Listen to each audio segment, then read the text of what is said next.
This video, we're going to work through some problems as part of our review for the first semester final. So we're going to find an equation of the line through P and Q and put it in first point slope form. So we need the slope, and the slope is going to be y2 minus y1 over x2 minus x1. So that's going to be a negative 2/3.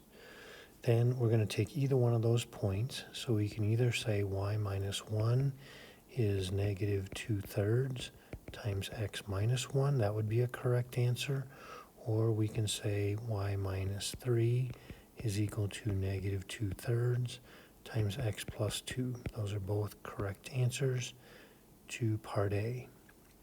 Then for part B, we're going to take either one of those answers and put it into slope-intercept form, y equals mx plus b.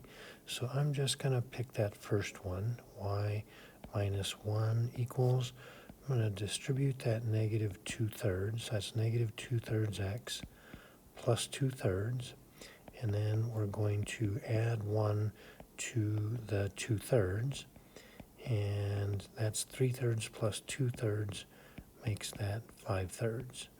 So there is our equation of our line in slope-intercept form. Then we're going to put it into standard form. So we want the x's, we want everything on one side of the equal sign and 0 on the other.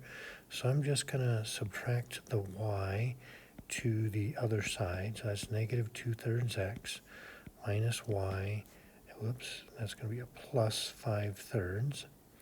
And now we have to make these all be integers, so we want to get rid of those denominators. And, oops, I think I wrote that as 5/2, that's 5/3. So I'm going to multiply by 3, but I also want to make the coefficient of x be positive, so I'm going to multiply by a negative 3. So that will get us to 0 is going to be positive, I left off the x, good grief, 2x, that will become a plus 3y, and then that'll be a minus 5. So there is our line in standard form. Okay, so let's see if we can find an equation of a line perpendicular to 27x minus 101y equals 101, containing the point 47, negative 13. So we're going to look at this line, and we need to get its slope so that we can then take its negative reciprocal. So I picked ridiculous numbers here because I'm going to try to force you to use point slope form once we get there. So if we move the 27x to the other side, then we can divide by that negative 101. So that's going to become positive 27 over 100, 101 x, and then this will become just minus 1. Now the slope of this line is going to be that 27 over 101, which means the slope of the line perpendicular to that will be the negative reciprocal. Now we're going to come over to our point, and we're just going to make this as painless as possible. And so we're going to use our point slope form of a line and call that y plus 13 equals negative 101 times over 27 times x minus 47, and that's our line. So let's do our average rate of change for this function f of x between x equals negative 2 and x equals 3. So we need to know what is f of 3. So that's going to be 3 times 3 minus 2 times 3 squared. So that's going to be 9 minus 18, which is a negative 9. We need to know what is f of negative 2. That's going to be 3 times negative 2 minus 2 times negative 2 squared. That's going to be a negative 6. And negative 2 squared is positive 4 times a negative 2 makes it a minus 8. So that's going to be a negative 14. So our average rate of change is going to be f of 3 minus f of negative 2 all over 3 minus negative 2. So our f of 3 is negative 9 minus the negative 14 all over 5. And that's going to become, I guess, 5 over 5, which is 1. So our average rate of change is 1. Here we have our favorite problem, the average rate of change between x comma f of x and x plus h comma f of x plus h. So we want f of x plus h minus f of x all over x plus h minus x. Now the f of x plus h is going to be x plus h squared minus 3. We're going to subtract from that the f of x, that quantity, and those x's cancel, we just get h. So squaring out the x plus h is the first one squared, twice the product, plus the second one squared. We have a minus 3, distributing the negative sign is going to make that a minus x squared plus 3, still all over h. Anything that doesn't have an h should cancel. There's the x squareds kill each other off, and the 3's kill each other off. So what survives is 2xh plus h squared all over h. We'll factor an h out of that numerator, and once we cancel those h's, that's how we know we are finished, and that is our average rate of change. Okay, the population of killer bees in the U.S. is given by P of t is equal to 10 plus 0.4 t, where P is measured in thousands of bees and T is in years since 2010.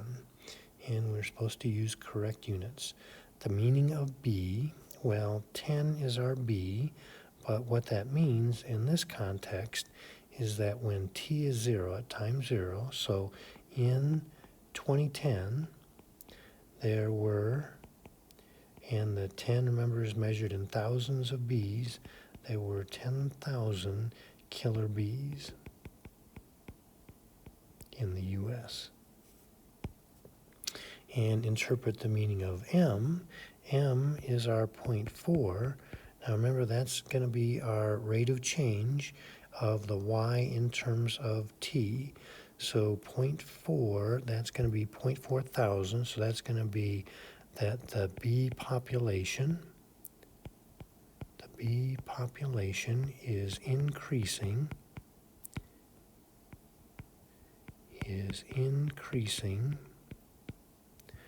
by 0.4 times 1,000 is 400 bees per year. Okay? How many bees will there be in 2015? Well, in 2015, if 0 is 2010, that means that T is going to be 5. So that means we're going to get P of 5 will be 10 plus 0.4 times 5. So that's going to be 10 plus 4 times 5 is 20, and with a decimal point is going to be 2.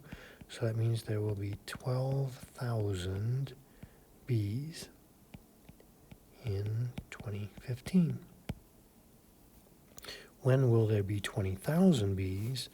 Now remember, our population of bees is given in thousands, so 20,000 means that we have a p-value of 20.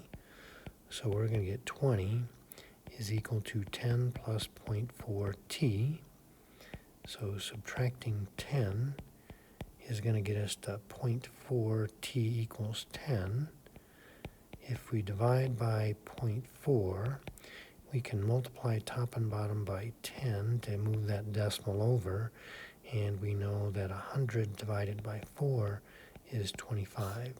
So in 25 years, or I guess that would be 25 years from 2010 would be in 2035. There will be 20,000 bees. Okay, let's move on. So now we're going to solve these equations. So on the first one, we can get rid of that denominator 5 by multiplying all three pieces, all three terms in there by the 5. So that's going to be 15x. The 5's will cancel. We'll get minus 2 times x minus 4. And 5 times negative 2 is negative 10.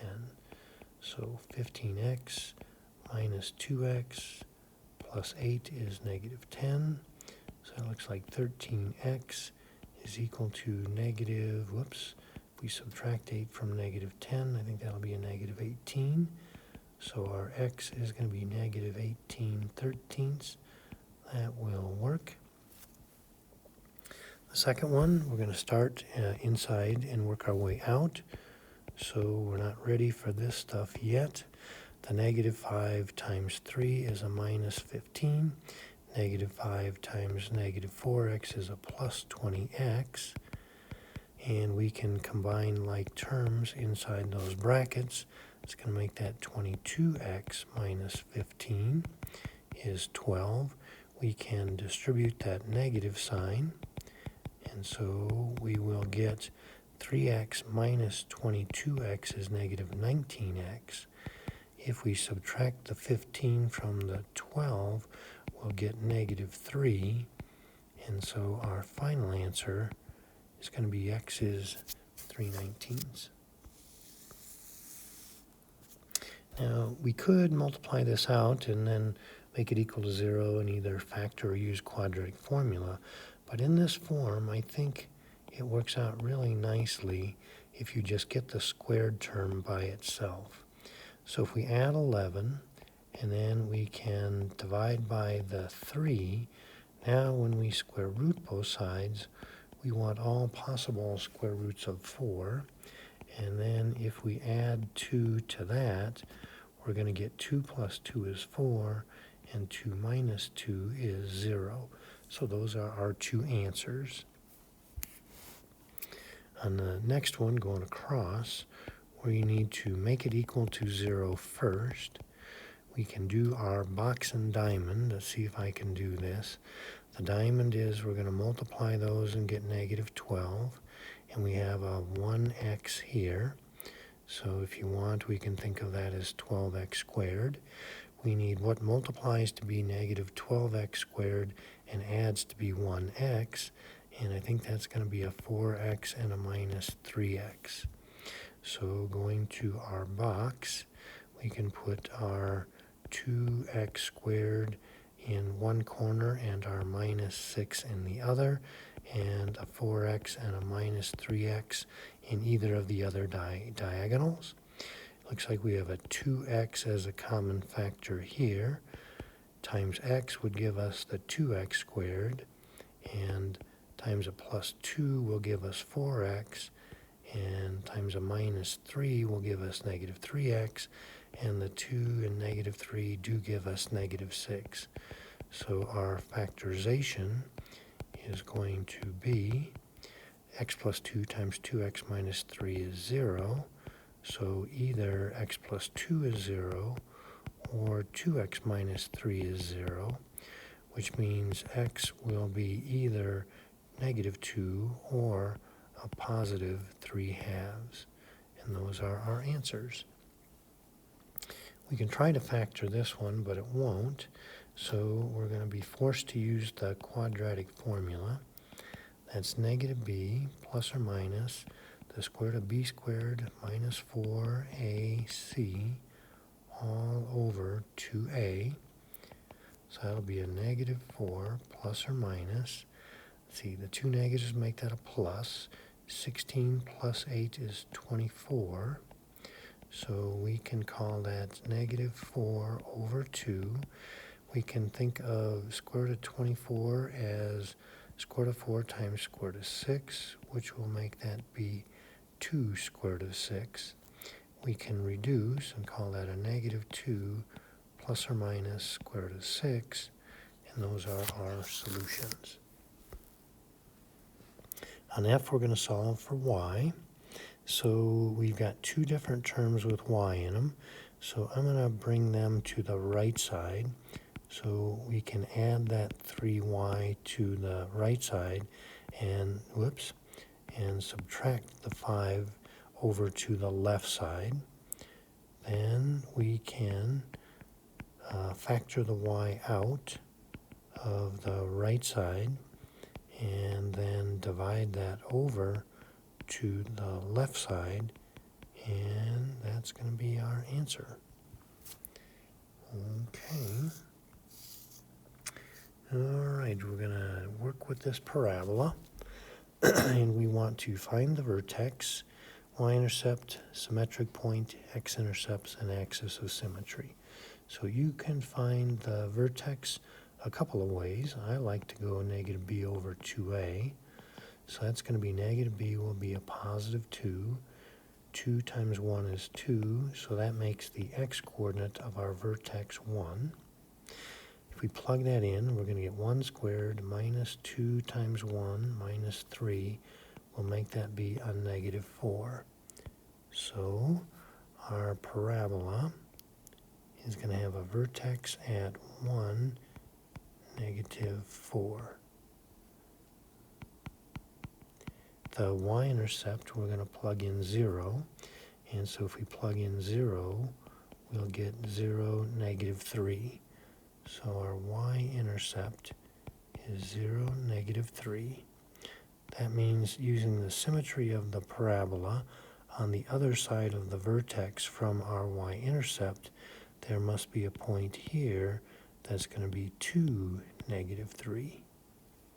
To find the x-intercepts, we're going to put in 0 for the y, and then factor that, which I believe is going to be x minus 3 and x plus 1, which means we're going to get negative 1, 0 will be 1 x-intercept, and 3, 0 will be the other.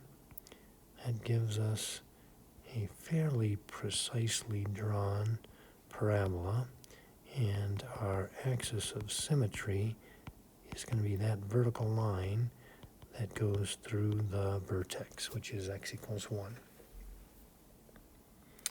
Okay, let's talk about some domains. So remember, there are three ways that a function can have a restricted domain. One is if there could be a 0 in the denominator. So if x was equal to 5, that would mean that was undefined, which means our domain is anything except for 5.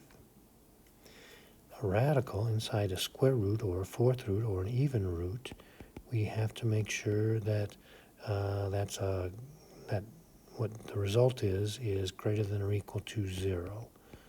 So remember, when you divide by a negative, we're going to switch the direction of the inequality. So that means we have to have x less than or equal to 2. A logarithm is not defined for negatives or for 0, so it has to be strictly greater than 0, which in this case means our domain is going to be x greater than 4. Then they get more complicated. Now, because we have the x squared, we want x squared minus 16 to be greater than or equal to 0, because that's in the radical. Now, remember, you can't just add 16 and square root both sides. That doesn't work meaningfully with an inequality. Instead, we're going to factor it and see that this is equal to 0 at 4 and negative 4.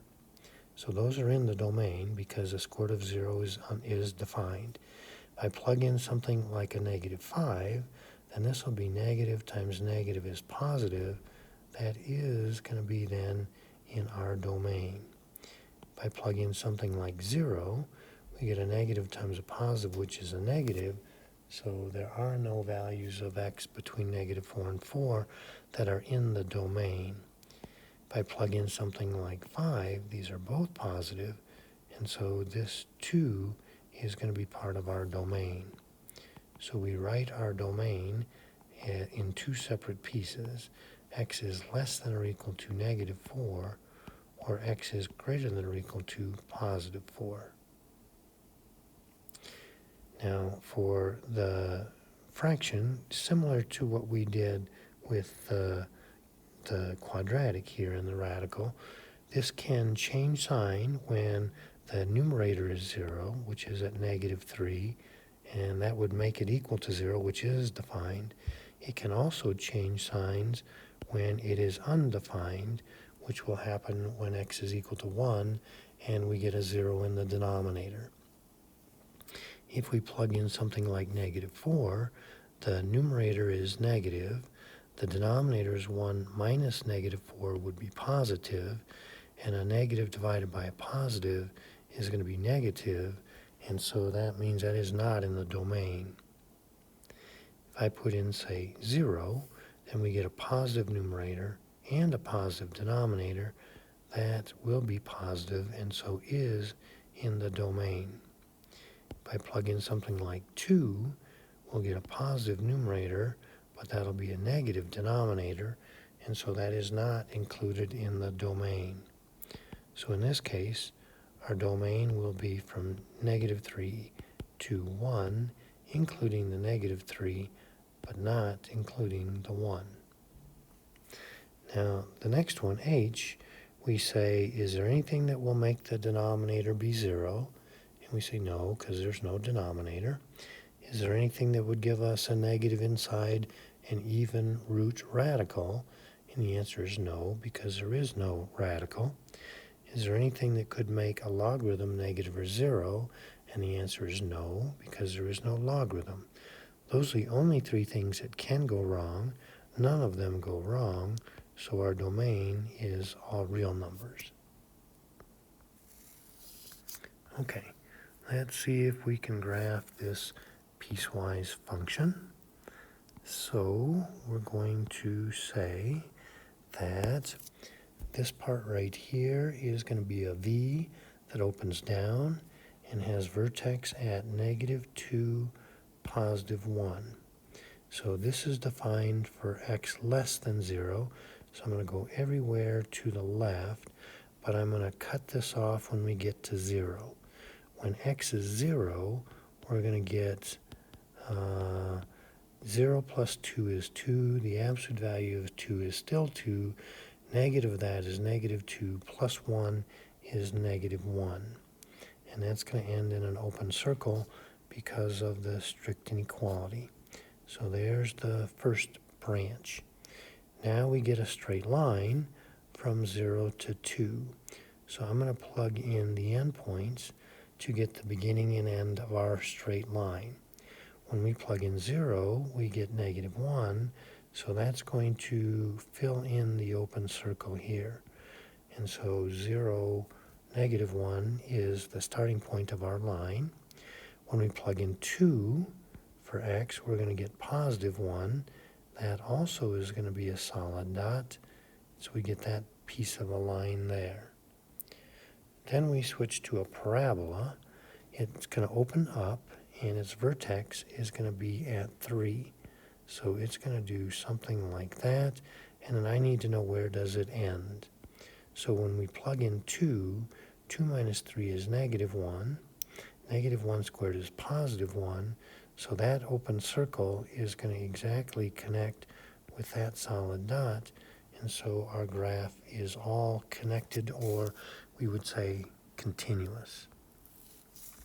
I don't know if I have any more. I guess that's it for this one.